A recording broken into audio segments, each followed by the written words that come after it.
Oi, gente, tudo bem? Ontem a gente viu essas questões sobre avaliação no contexto da nossa reunião sobre os nossos estudantes surdos. Nós temos dois estudantes surdos no nosso campus agora, no ano letivo de 2019, e nós teremos mais um no ano de 2020, que já foi selecionado. E várias questões surgiram, não é? A respeito disso, dificuldades, uma delas foi a avaliação. E a gente, por isso, está falando sobre como adaptar uma questão, como adaptar uma avaliação. Isso desde ontem, muitos não puderam estar presentes na nossa videoconferência, então a gente gravou um vídeo para que todos pudessem compreender, né, para todos pudessem participar desse debate. Ele não se encerra nesse vídeo, ele continua depois, porque a gente vai continuar tendo aluno surdo, a gente vai precisar continuar aprendendo, inclusive eu, inclusive a intérprete, a partir das necessidades que eles vão demonstrando. Então, esse primeiro momento a gente vai mostrar uma questão do Enem, que é para que vocês entendam como que funciona essa dinâmica que é feita pelo Instituto Anísio Teixeira, o INEP, que é o grande balizador do Enem, da Provinha Brasil, de todos esses exames que vão avaliar o nível de ensino da gente. E o Enem, né, desde de 10 anos para cá, ele vem também permitindo o acesso às universidades.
Agora aqui na tela, mas para a gente lembrar, primeiro o, a intérprete, ou a primeira intérprete, apresentou o texto. Vocês reparem que no corpo do texto ela apenas falou em libras, não foi apresentado nenhum texto escrito. Depois, quando você chega no gráfico, que existem algumas sinalizações para você entender, aparece a legenda do gráfico e aí assim ela interpreta. É o que aparece descrito na questão. Depois você troca o intérprete e aí a gente mostra que como é necessário dois intérpretes. Imagine se o Instituto Nacional de Educação e Pesquisa ele faz com dois intérpretes e é gravado, e os intérpretes já treinam antes, veem o que foi passado, aprendem os sinais, não é? Se deu errado, grava de novo, e mesmo assim você precisa de dois intérpretes. Por quê? Porque é cansativo interpretar, não é? Você pode ter uma lesão na mão por esforço repetitivo, na mão, nos braços, no ombro, nas articulações.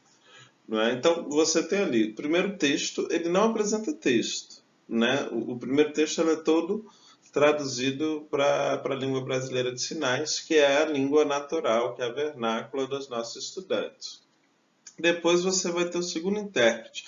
Ele vai apresentar as outras duas partes de uma questão do INEP. Ele vai apresentar a situação-problema, seria o enunciado da questão, e depois ele vai apresentar os itens de resposta, e aí aparece escrito só sinalizando se é o item A, B, C, D ou E. Ou seja, é tudo pelos sinais, é tudo pelo sinalário. Nada é feito de forma escrita. E muitas vezes a gente passa para os nossos estudantes questões escritas, textos, parágrafos, né, que eles não vão conseguir operar. Eles não vão conseguir operar. Muitas vezes a gente passa para fazer em casa, e fazer em casa não é o ideal. Por quê? Porque ele não vai ter intérprete, ele não vai ter alguém para auxiliá-lo. Então, a gente trouxe outro exemplo aqui do que seria uma questão para os alunos ouvintes, os alunos que têm proficiência em português desse ano da prova de 2016. Então, você tem uma questão onde a gente vai ter os 3 elementos do que diz o INEP, né, no seu manual de itens. Você tem aqui o texto base, você tem o enunciado, e você tem os itens, não é? Lembrando que os itens do Enem e os itens da prova, eles não têm questões que eles chamam de erradas. Você tem gabaritos, né, que é a resposta certa, e você tem 4 distratores, que são as respostas que são possíveis de marcação pelo candidato, sendo que o candidato pode se confundir com base em alguma matéria. Não é nada para você pegar, testar a atenção do estudante. Se a gente fosse fazer uma adaptação dessa questão, ela teria que ser curta, simples e direta. A gente poderia adaptar essa questão para um estudante nosso com déficit de atenção, com transtorno de hiperatividade, e também para os nossos alunos surdos, né? Para os nossos alunos disléxicos que a gente tem. O nosso aluno surdo, por exemplo, quanto maior o texto, mais a intérprete vai ter, ou intérprete, se a gente tiver mais um intérprete, mas ele vai ter dificuldade de traduzir esse texto. E quanto mais ele cansar, mais exausto, mais cansativo vai ser a prova, e menos capacidade o seu estudante surdo vai ter de respondê-la. Então, a gente adaptaria a questão assim.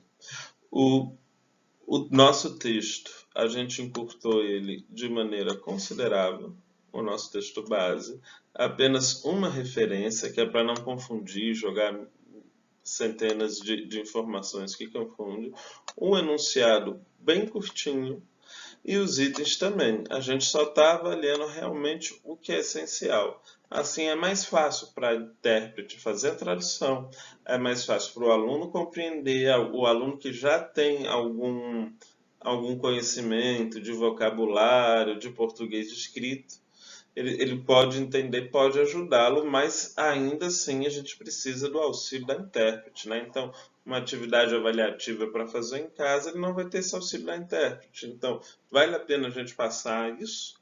A experiência que a gente tem é que alguns alunos que conseguem reconhecer os símbolos melhor, ele vai lá e copia os símbolos e aí responde o questionário. Então, o questionário, por exemplo, que o aluno respondeu dentro de 60, era um assunto que eu dominava, não é da minha área de formação original, mas entre 60% e 80% certa. E aí eu fui perguntando para ele, na aula de atendimento educacional especializado, o que era cada uma das coisas que ele escrevia, ele não sabia. Então, ele vai provavelmente tirar a nota ali, uma nota satisfatória, mas ele aprendeu. Então, adianta a gente só quantificar a aprendizagem dele para a gente colocar lá no barema, para a gente colocar no diário, e o quanto isso vai ser significativo. Será que a gente está efetivamente fazendo nosso trabalho de professor, de educador, quando a gente pede para isso? Porque acaba sendo uma farsa. O aluno ali entrou no jogo, não é? E está assim, mas eu não sabia. Tudo bem você não saber. A gente está aqui justamente para auxiliar. E a gente vai cada vez mais fazer esses momentos, né? Infelizmente nem todas as pessoas podem estar nos momentos que a gente já falou sobre o plano de ensino individualizado, mas a gente vai fazer, né? Tanto presencial quanto vídeo quando for possível. né? Então, assim, para a gente fazer as questões adaptadas. Os itens enunciados devem obedecer a regra de serem simples e diretos, curtos, para que seja fácil a tradução e a compreensão daquela pessoa que vai fazer a sua avaliação. No caso dos alunos surdos, mas também a gente pode usar com disléxicos, com utilização de imagens, né? O surdo ele tem uma língua muito visual, né? A língua dele, a língua materna, vernácula, que ele fala é Libras e não português. Então, quanto mais imagens a gente tiver, melhor fica. Você vê que naquela questão você tem um gráfico, não é? E pouquíssimo texto escrito para que eles vejam, né? Essas questões a gente não deve solicitar a opção incorreta, o item que avalia ou analisa mais de uma afirmativa ao mesmo tempo, não deve conter peguinhas. Ah, mas isso tem nos concursos. O concurso que eu passei, inclusive, tinha isso. Sim, mas a literatura da avaliação não julga isso mais interessante. A gente não está aqui testando, isso não é um teste para a gente testar o nível de atenção dos nossos estudantes. Isso é uma avaliação, a gente quer ver se ele está aprendendo com os objetivos que a gente colocou lá no início do nosso planejamento anual ou da unidade para chegar aqui. A gente precisa saber se ele alcançou os objetivos, né? E como ele alcançou esses objetivos. Isso é avaliação. Então, a gente precisa ter critérios. Essas questões, esse tipo de formulação aqui, ele não é mais utilizado pelo INEP e pela maioria meu Deus, eu não consegui fazer um círculo, né? E da maioria das bancas de vestibular hoje. E, por exemplo, esse item que tem lá vários enunciados, né? Várias afirmativas, aí depois nos itens pergunta: apenas a afirmativa 2 e 3 estão corretas, apenas a afirmativa 1 e 2 estão corretas. Isso é muito, muito complicado. E isso distrai a atenção do estudante. Isso para ele voltar, por exemplo, muitas vezes quando a gente tem dúvida, a gente volta para ler. Como é que a gente volta na intérprete, né? Então isso não deve acontecer, isso não acontece no Enem, né? Isso não acontece no Enem. Mas eu quero que ele julgue para ver se está certo ou errado. Faça itens aqui, olha, como a gente está recomendando no 3B, no nosso guia, itens que para ele julgar o valor que está certo ou errado, né? Que é o NB, lá no Sebrasp, que é uma outra banca de referência, ela vai chamar de item tipo A, que era majoritariamente os itens históricos dessa banca, né? O item tipo A. Ou está certo ou está errado. Então ele vai se encerrar ali, naquele item, a questão.